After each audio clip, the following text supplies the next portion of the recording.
Suzanne has worked in education for over 25 years. She's currently the Acting Associate Dean of Workforce, Community, and Continuing Education at Palomar College and the immediate past chair of the Education to Career Network, ETCN, of North San Diego County Consortium.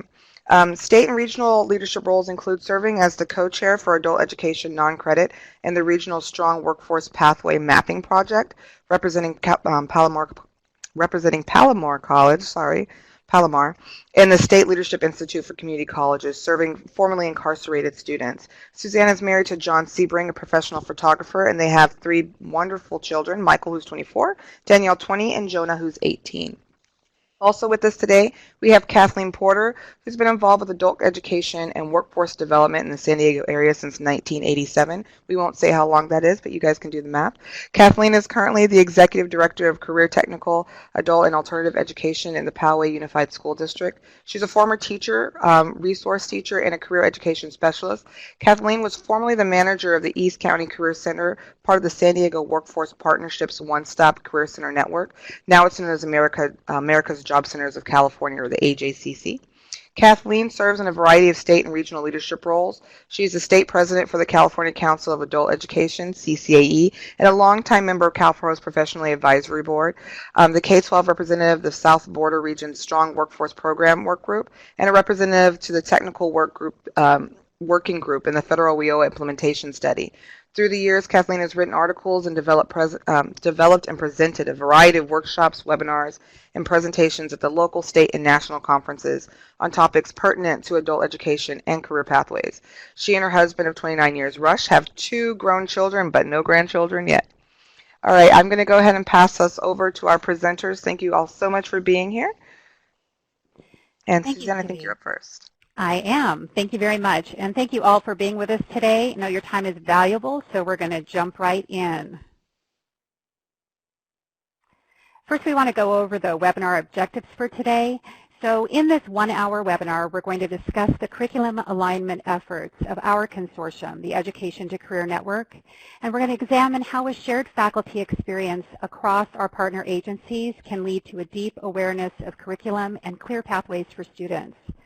We'll explore several tools and protocols that can be easily adapted for you in your own collaborative curriculum alignment efforts.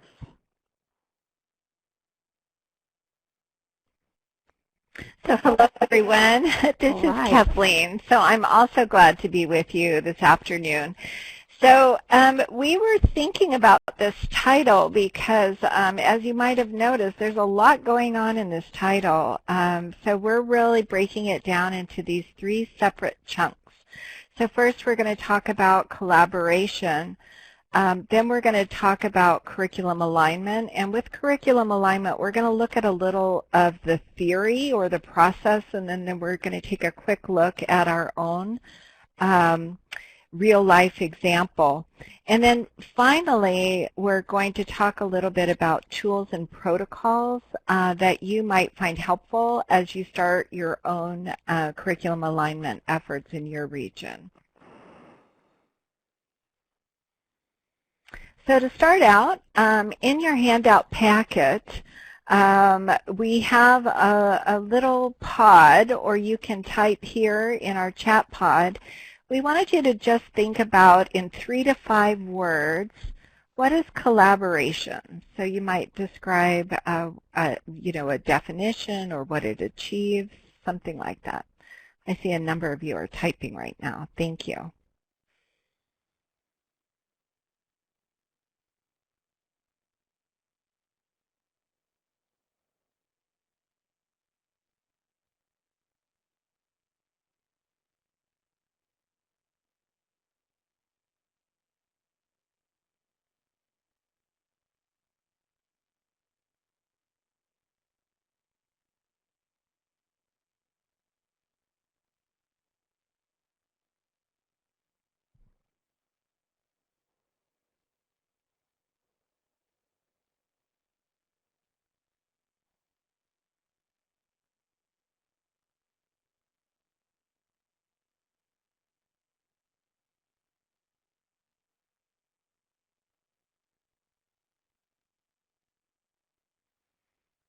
So I see a number of you are still typing, which is great. I'm just going to start summarizing some of the responses that we're seeing. So we're going to start seeing some themes here. We're seeing people talk about working cooperatively to achieve a common goal, sharing work and ideas with peers, working together to accomplish goals and tasks, working together for a shared outcome, working together toward a common goal with equitable participation, contribution, benefit, etc. Getting ideas with other teachers to accomplish a goal, a common objective, working together, sharing toward a common goal, interdependence. So the interesting one, Tom, to think together and have a common solution, working with someone and creating a goal, aligning curriculum for a common outcome, sharing ideas together as a team, leveraging resources for a common goal, working in a common project for general benefit, collaboration, working together and sharing, and working together toward a common goal. So you can hear we all have a good idea of what we think collaboration is. It's relevant, it's job embedded, ongoing learning, and sharing that benefits instruction and student learning and achievement. Okay, thank you, Karen. So we all have a common idea. We know a little bit about collaboration, and certainly we have some practice with collaboration. And so these are just two different thoughts that I thought were sort of interesting. The first, collaboration begins with mutual understanding and respect. So this idea of respect, and I think many of us talked about working as a part of a team, and so respect is certainly underlying and part of that. The other thing that's kind of, I think that we want to emphasize is this idea of mutual understanding, and we're going to come back to that idea later this afternoon. I also really like this Doug Reeves definition because I think it just suggests this growth mindset. Collaboration, it turns out, is not a gift from the gods, but a skill that requires effort and practice. So when I mean that growth mindset, if you don't have it now, don't give up hope. It's not something that you have or you don't. It's something that we can actually achieve and work at and get better and better at it. So I think that's really good news. It can improve. Yay. So we're going to put the thoughts about collaboration right now aside, and we're going to do kind of a deeper dive looking at what curriculum alignment is. And Suzanne's going to take us through this section. So she's going to talk about the curriculum alignment theory, and then, as I said, also share with you our own real-life example. So Suzanne? Thank you, Kathleen. So one of the references that we've used in this process is this Significant Discussions Guide. Although it was developed for K-12 to post-secondary alignment, we found that the concepts are very relevant to our adult education arena, with alignment from basic skills, ESL, ABE, and ASE courses to credit-bearing and or certificate courses. And the Significant Discussions is something that you have in your handout, so you can download and take a deeper look into this as well. So why curriculum alignment? Let's take a minute to read these descriptions and how it should work. Then kind of think about what things stand out to you.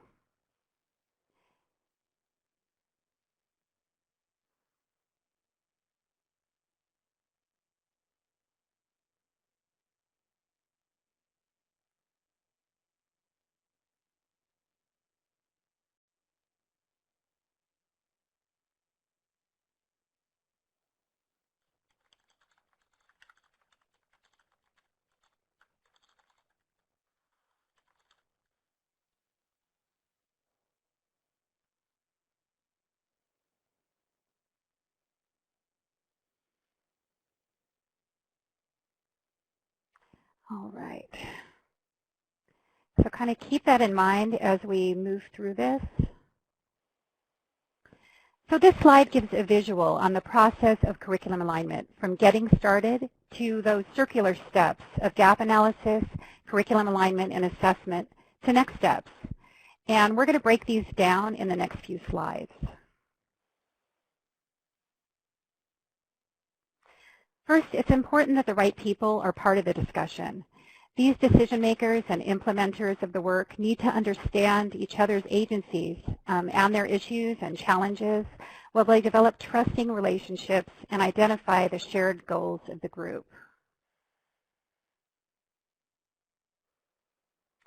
Next, it's very helpful to have a skilled facilitator to lead this work.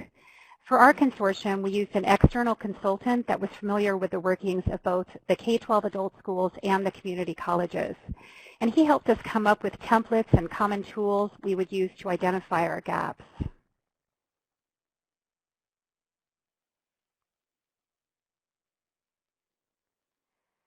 So we use these templates to identify the entry and exit points of each course. We aligned our courses and identified the gaps that needed to be addressed.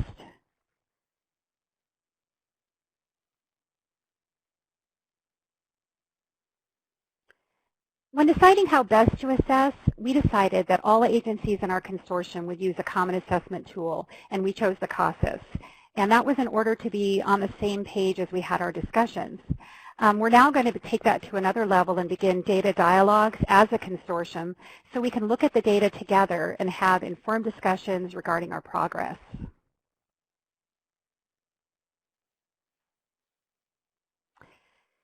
So now a few more specifics about our curriculum alignment project. Just a little about us. So our consortium is the Education to Career Network of North San Diego County.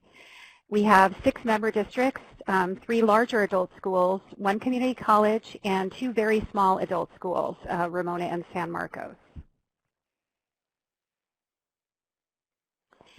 This graphic, it demonstrates our process flow when we embarked on our curriculum alignment project over the summer of 2016.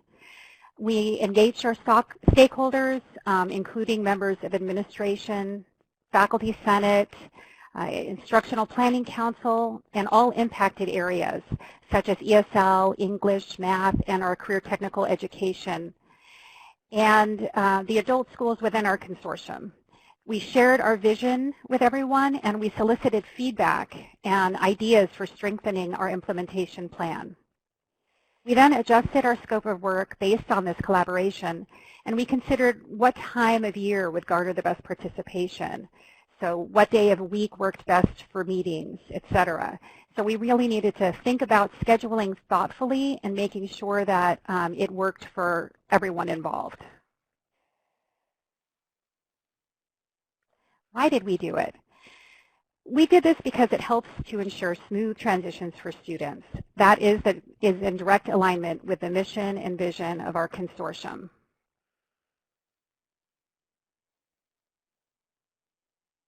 This gives some details on how we did do it. We did it through a series of meetings over the summer. Close to 40 faculty members from 5 adult schools in Palomar were divided into their discipline teams. And in these teams, they examined their courses in detail. They used uniform templates, and they were able to document which of their courses were similar enough in content, competencies, and skills learned to be declared aligned. And this would allow for easier transition for all students, either from one adult school to another, or from the adult schools into Palomar as well.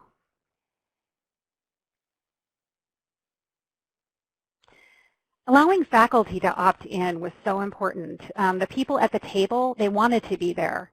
As I mentioned, hiring a neutral facilitator was also really important, one of the key factors that we felt helped ensure our success. The conversations and camaraderie among the discipline faculty, that was one of the greatest successes. These relationships, they've continued as we address gaps as a region, and it's enabled us to continue to work together to address basic skills needs prompted by AB 705. And for those of you that don't know about AB 705, that is something put out news from the Chancellor's office saying that students need to be through college level English and math within the first year. So that has allowed us to have more discussions with our adult schools about how we bridge that gap and make sure that students are ready for that college level English and math once they attend Palomar. In the end, over 100 individual courses from 8 separate disciplines displayed alignment with one or more similar courses from other schools or with Palomar College. It created 37 multi-course alignments, so 2 or more courses were aligned across the consortium. Also, Escondido Adult School, Poway Adult School, and Vista Adult School are currently in the process of articulating several of their courses with Palomar College. And this is primarily due to the success of the Curriculum Alignment Project. You know, it allowed adult school teachers to discuss their curriculum directly with Palomar faculty, and it kind of broke down some of those barriers or kind of perceptions about what the other had to offer.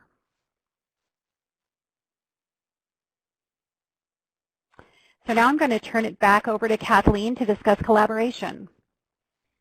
Thank you, Suzanne. Yeah, so we're going to go back to this thought about collaboration. And this whole idea of interagency partnerships and collaborations has really in the last 20 years become more and more and more a part of the fabric of our work. And expectations for administrators, expectations for agencies, expectations for teachers to collaborate has really increased. So we've been joking about these collaborations that are sort of legislated collaborations are kind of like arranged marriages where you stay together for the children. And in our case, we have these arranged marriages and we're staying together for our students and our learners.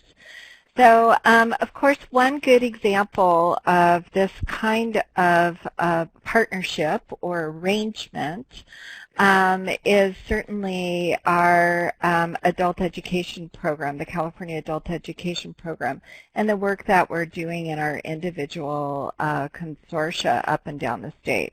And I'm wondering if you have other examples, you can just type in the chat pod, other examples that you're seeing right now that are these kinds of interagency partnerships. I'll just take a couple seconds and let you type in the chat pod with any ideas.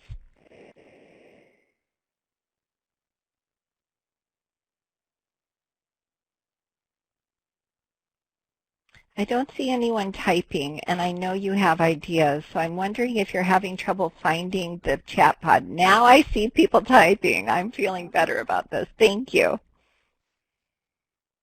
WIOA, beyond Title II, exactly, Tom. Good point.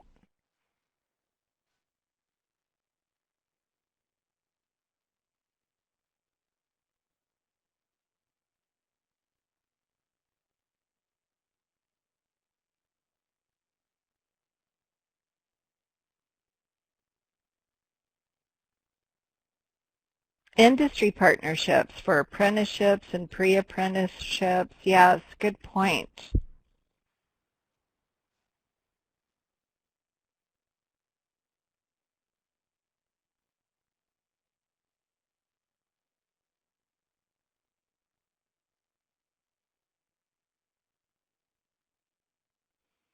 Adult schools, community colleges, and social services, and WIOA, exactly.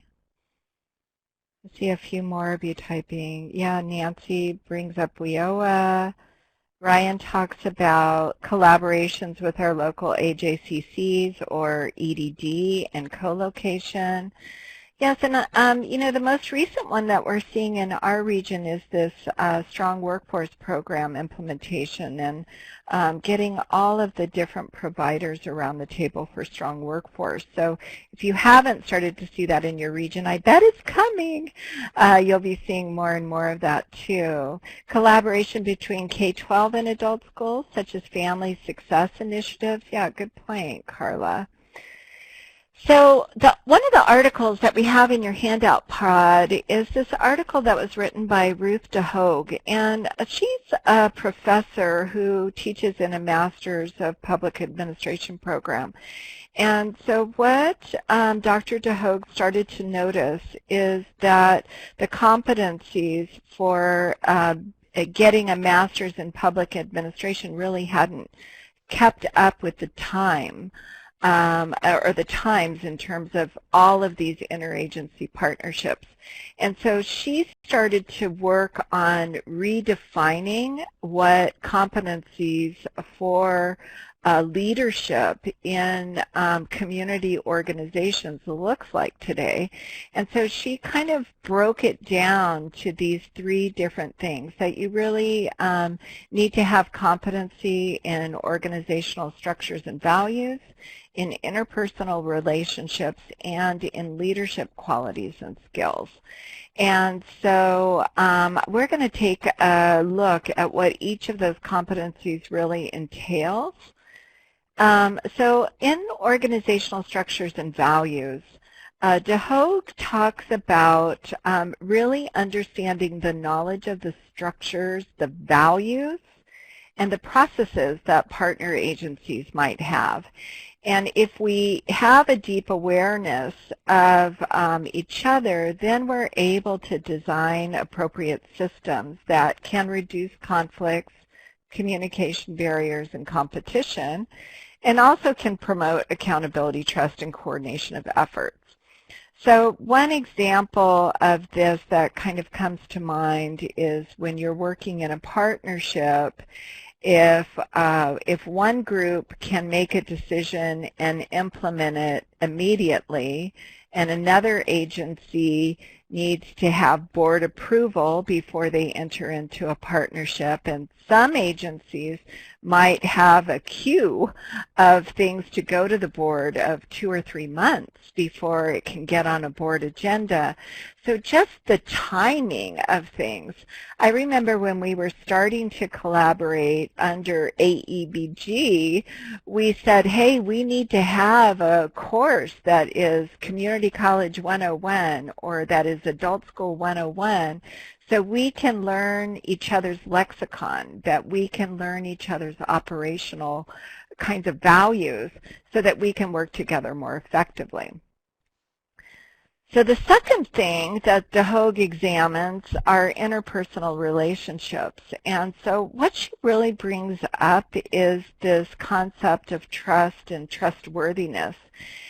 So when we were talking about collaboration and what kind of defines collaboration, and I think one of the quotes that we looked at really talked about this idea, this underlying idea of trust or respect and value.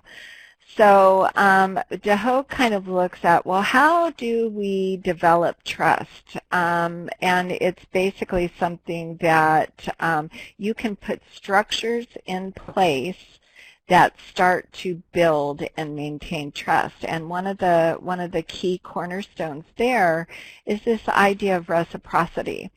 And so maybe somebody doesn't always host the meeting here. Maybe you rotate roles of who's the convener. Maybe you rotate roles of who's the chair. It's any kind of reciprocity that you can build into the system that you're creating in order to work together really helps to start to build that trust. Expressing mutual commitment. So sometimes I've seen people develop statements of collective commitment. So a group will say, we all agree to this.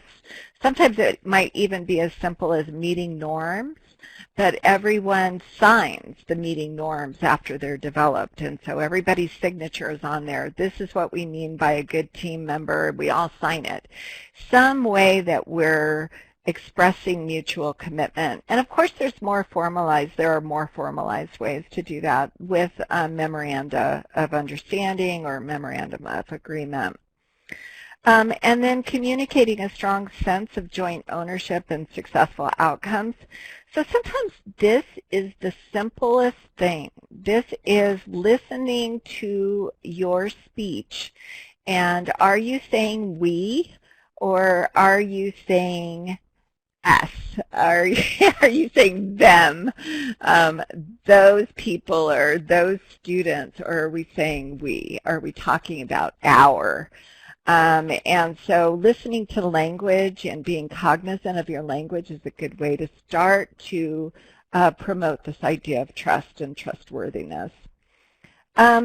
Leadership qualities and skills were the third area that de Hooch had identified. And so here it kind of comes back to some of the things we talked about earlier, just being aware of each other's organizational cultures. How are decisions made? How much time does it take for a decision to be made? But then it gets into this idea of communication skills, so being sure that we're listening. And when we talk a little bit about some of the protocols, we'll talk about this idea of listening a little bit more.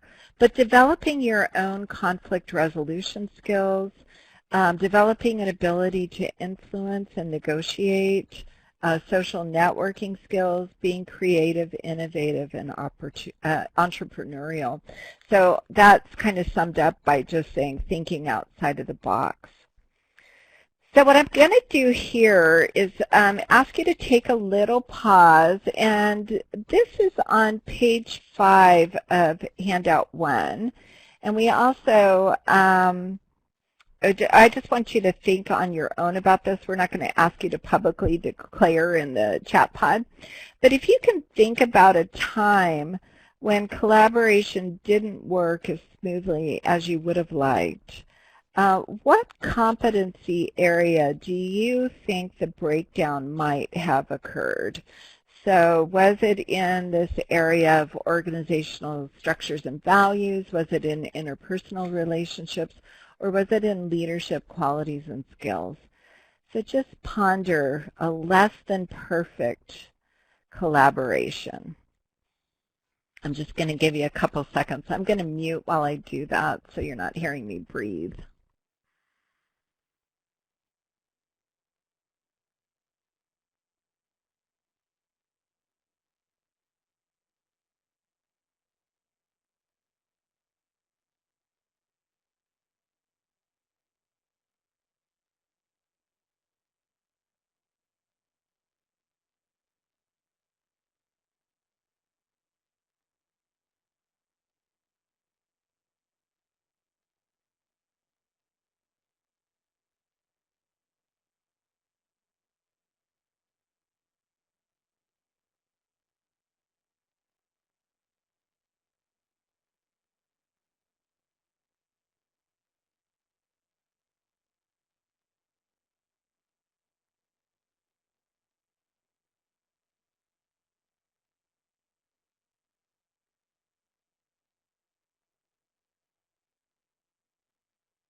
Okay, so I've given you a couple of seconds to think about. Some of you have gone ahead and let us know where you think the breakdowns occurred when you had less than perfect collaboration, so in organizational skills or differing values.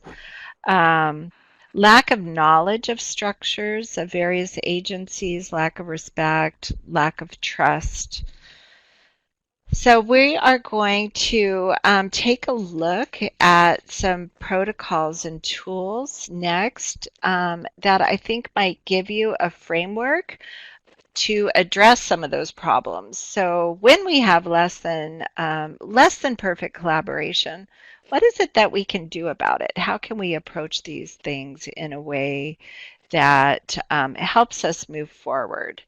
So we're going to start out with Suzanne. She's going to just show you some of the tools and templates that we used in our own curriculum alignment process. So Suzanne, I'll mute and you can take over here. Thank you, Kathleen. So this is actually an image of one of the times that we met as a group and had some collaborative time between agencies. Now, I realize this is pretty small, but there is a handout packet that shows the sample forms. It's handout 2, and that has these forms and more. So the first step for faculty was to complete the individual course worksheet, which is what we have here, for each of their courses. We asked that this be done prior to the first meeting, where faculty members were going to split into the discipline teams to review similar courses and determine potential alignments. Next, when the districts found aligned courses, they would complete this form, which is the Course Alignment Agreement.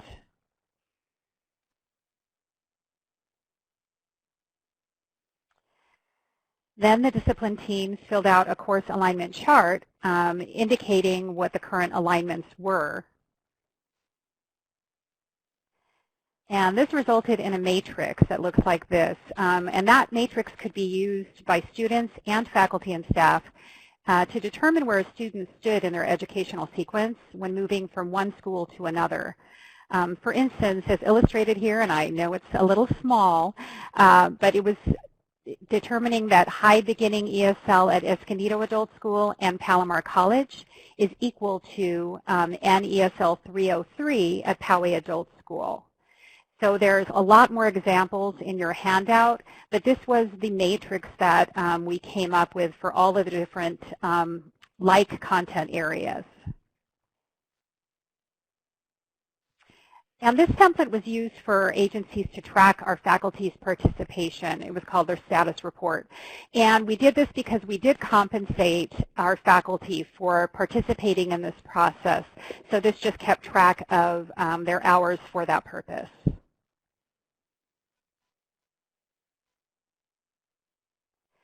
So now Kathleen's going to take you through some of the protocols.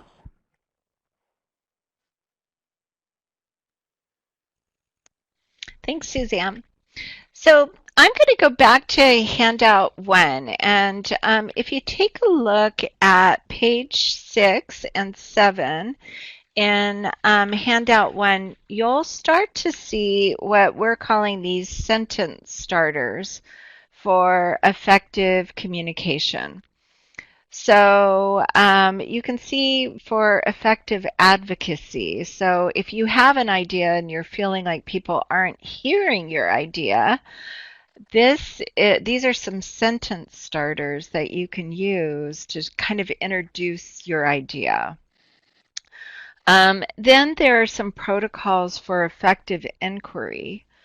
So you can see these, maybe you need to ask some questions about, like, how did you get to that conclusion? I'm not sure I follow you. Can you help me understand your thinking here? I'm here, it's even checking for understanding. I hear you saying this. So all of those kinds of questions just to try to gain understanding. Then you'll see some of the protocols on page 7 for maybe how you might look at things in a PLC. So you can give a compliment that's specific and then say something that you hadn't noticed, that's something that you learned. When you're stating opinions using your I statements, I have some thoughts about this, if I understand you correctly. And these go back to some of the things we were talking about earlier, just with maybe gently probing for underlying logic if you're not following how somebody got to that conclusion. So those are really a few little sentence starters that you can think about in terms of protocol, but I think the underlying piece of all this, again, is that whole respect piece, and how do you set the framework for how you work together. So the next protocol that we're going to take a look at is this data dialogue protocol. And so here you can use those same sentence starters that we talked about in a data dialogue protocol. Sometimes it's easier for folks to start with data before they start to build trust or have relationships, because you're looking at something that could be very objective. It's data, and now you can start developing some common understandings. So when we talk in my agency about a data dialogue protocol, we really follow some very prescribed specific steps. And there are a few things that we talk about sort of as ground rules. First of all, the difference between discussion and dialogue. So if you think about a discussion, generally you are trying to assert your point of view. You know what you believe and you're trying to assert your point of view. With a dialogue, what we're really trying to do is suspend our own beliefs and listen for understanding. So we're listening to the opinions of others. And so we use the distinction in discussion. You might say yes, but if it's a dialogue, you might say yes, and. So I'm sure all of you have seen those pictures where two different people will see two different things. Like one person sees the young woman in a hat and the other person sees the old woman in the witch hat.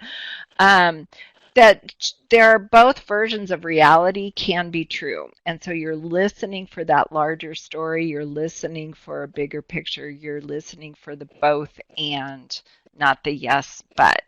So if you start with data, something outside of yourselves, it's easier to sometimes have those objective conversations and to start sharing understandings. The only thing about looking at data is most of us are so used to looking at data and saying, oh, this means this, and jumping to the conclusions. So when you follow this data dialogue protocol, the whole point is for you not to jump to conclusions, that you really make meaning of the data together and you suspend your own beliefs. And then you get into the steps of trying to make sense of it.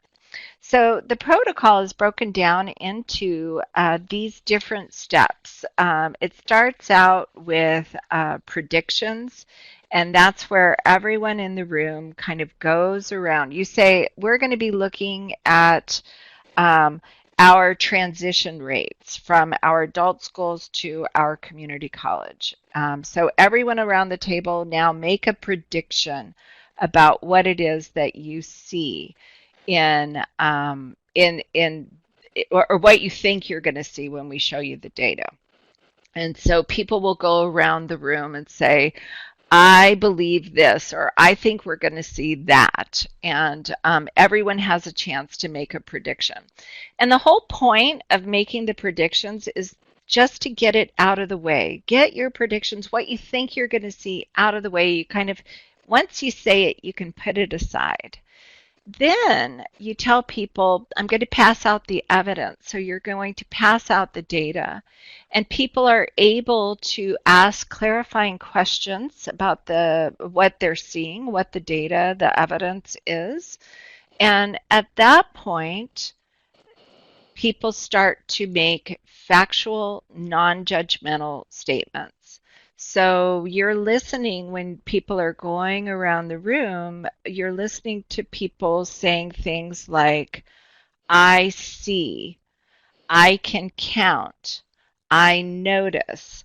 What they're not saying is, I noticed this because blah, blah, blah. Oh, that people always want to explain it. That was the year that we did this. We used a new textbook. We changed test forms. But if we're saying, no, we're just looking at the data and we're saying what we see.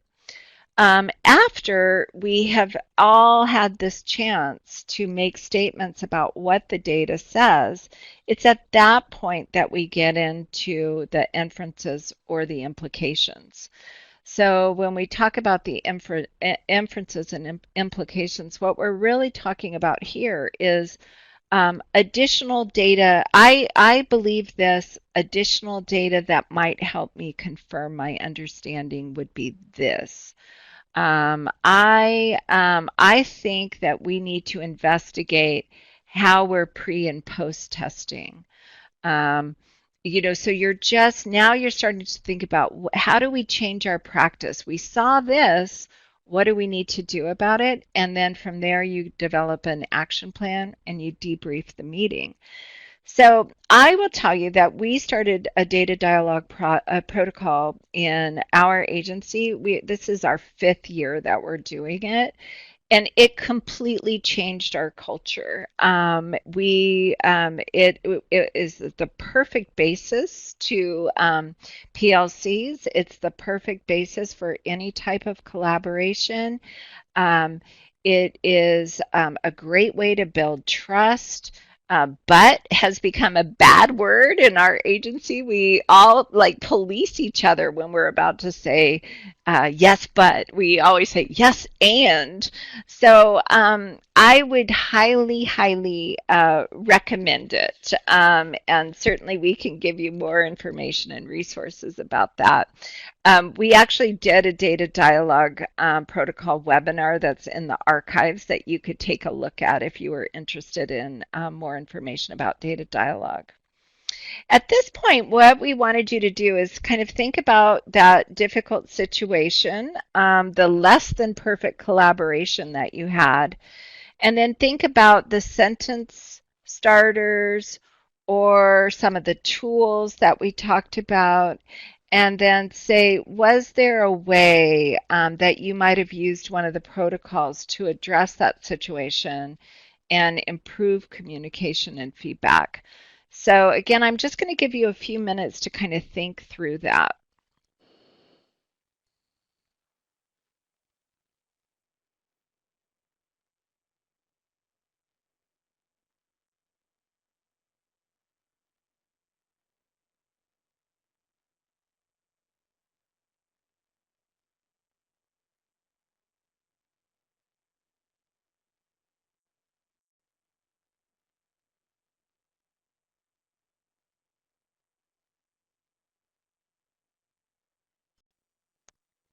Lillian, you were interested in the Data Dialogue Archive. So it is on the TAP website under the webinars. You can find the archived webinars.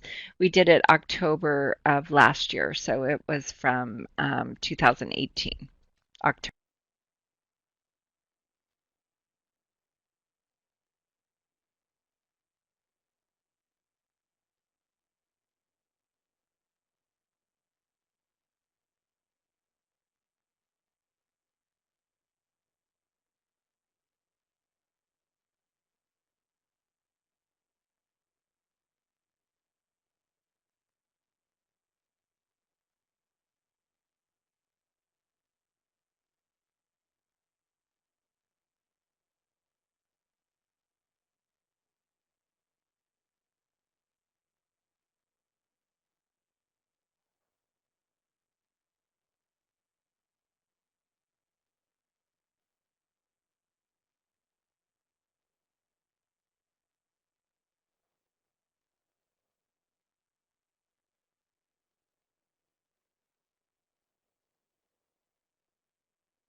Okay, I see Carvette talked about finding common ground and clearly defining desired outcomes. That might be something that you could employ to move things forward.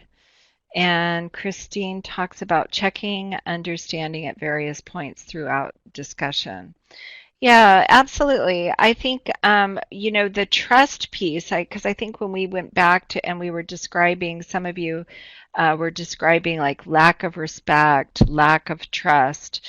So some of those things could be defined in meeting norms.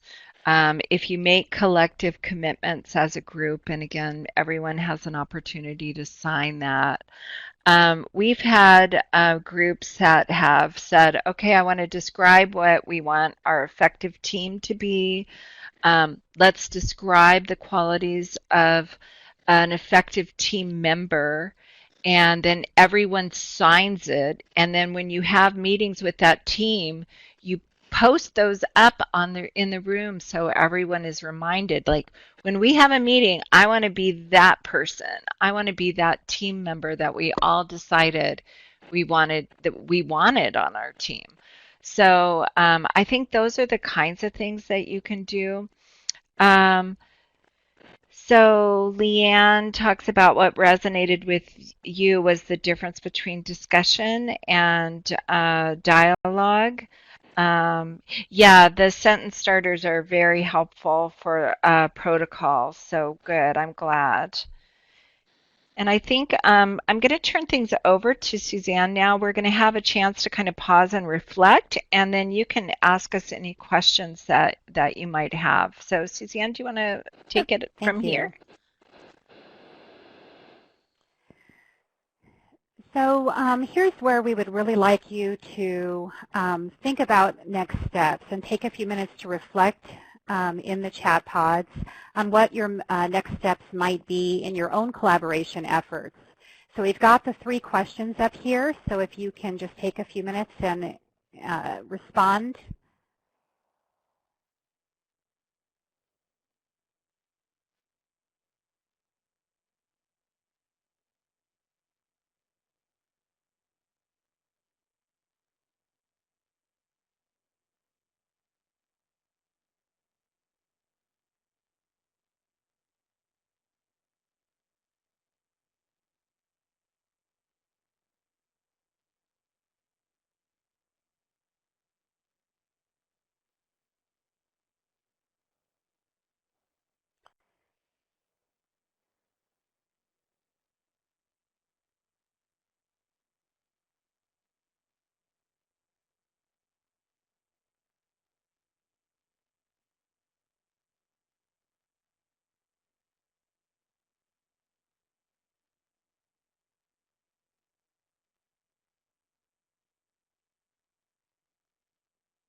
So please keep entering your thoughts, but I'll start to kind of summarize a little bit. So what we did today that resonates with you. Tom is discussing that sharing the webinar and handouts with his consortium director might be a good next step. Absolutely. I think that discussing this as a consortium is a great way to go. Laura talked about the emphasis that was put on supporting interpersonal interaction, and that's really important.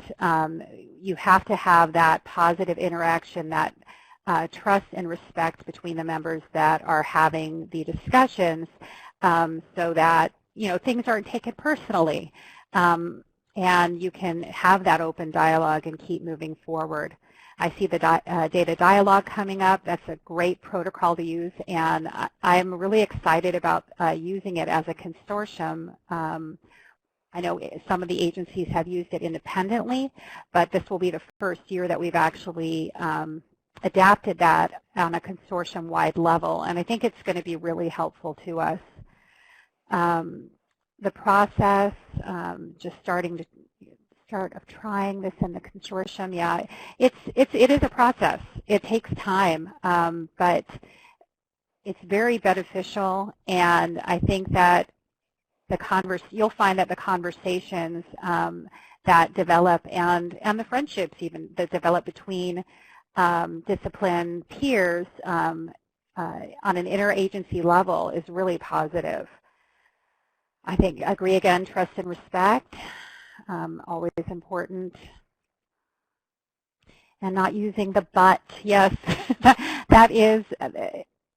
takes some time, I think, to get used to not using that word, because it's setting yourself up for why it's not going to work. You want to use the and, yet, I understand this, and what if we were to try it this way? Not, but it's too hard.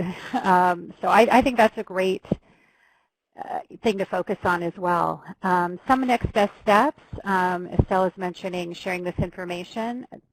Great idea. Christine says dialogue with consortium members to achieve commitment to the process, and that's really important. There has to be that buy-in to really move forward.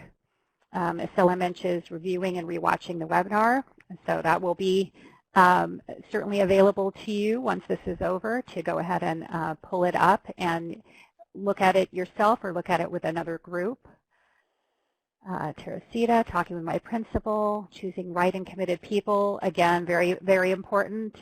You want those that are involved to be for it. You want to go in with an open dialogue with people that want to be there and want to participate. Nancy's mentioning printing out the handouts, giving them to her team. Great idea. Sharing information. Sharing the presentation with ESL teachers. We're having collaboration and articulation meetings with the college. That's great. That's something that we're doing as well, and that is really important. We all have ESL, and so that's something that's really important to discuss and see where the need is, see if there's a need in every area of the district for all the levels, or is there some levels that are more in need one place and other levels that might be taught somewhere else, because I know everyone's trying to get away from the duplication of efforts. I do think ESL is one of those areas that there's really enough to go around. There's a lot of need out there, but having those discussions is really important. And by aligning the curriculum, you can kind of show your students and your teachers, if a student were at ESL level 2 at this school, what does that mean if they move to another partner district? Things to commit to. We have some great ideas here. Leanne mentions building relationships with constituents and agencies. Relationships real important. Estella, creating a collaboration and alignment plan. Great first step. Teresita, you're discussing with the school's leadership committee. Very good. Lillian mentions reading all the handouts and summarize the key points.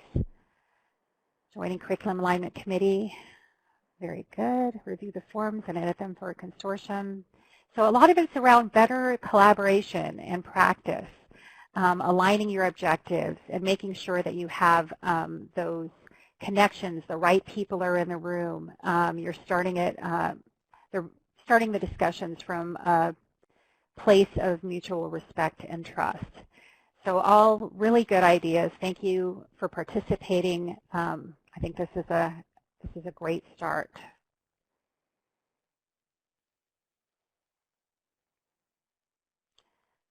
All right. The next thing we wanted to do is kind of take a look again at the training objectives and just revisit them, make sure that we did what we were setting out to do. So we were wanting to become familiar with the curriculum alignment efforts of ETCN, which is our consortium, examine competencies for effective cross-agency collaboration. And I think that was well received. There was a lot of feedback in the discussion pods on how you would go about collaborating with your other agencies. Reviewing several tools and the protocols to facilitate effective collaborative curriculum alignment.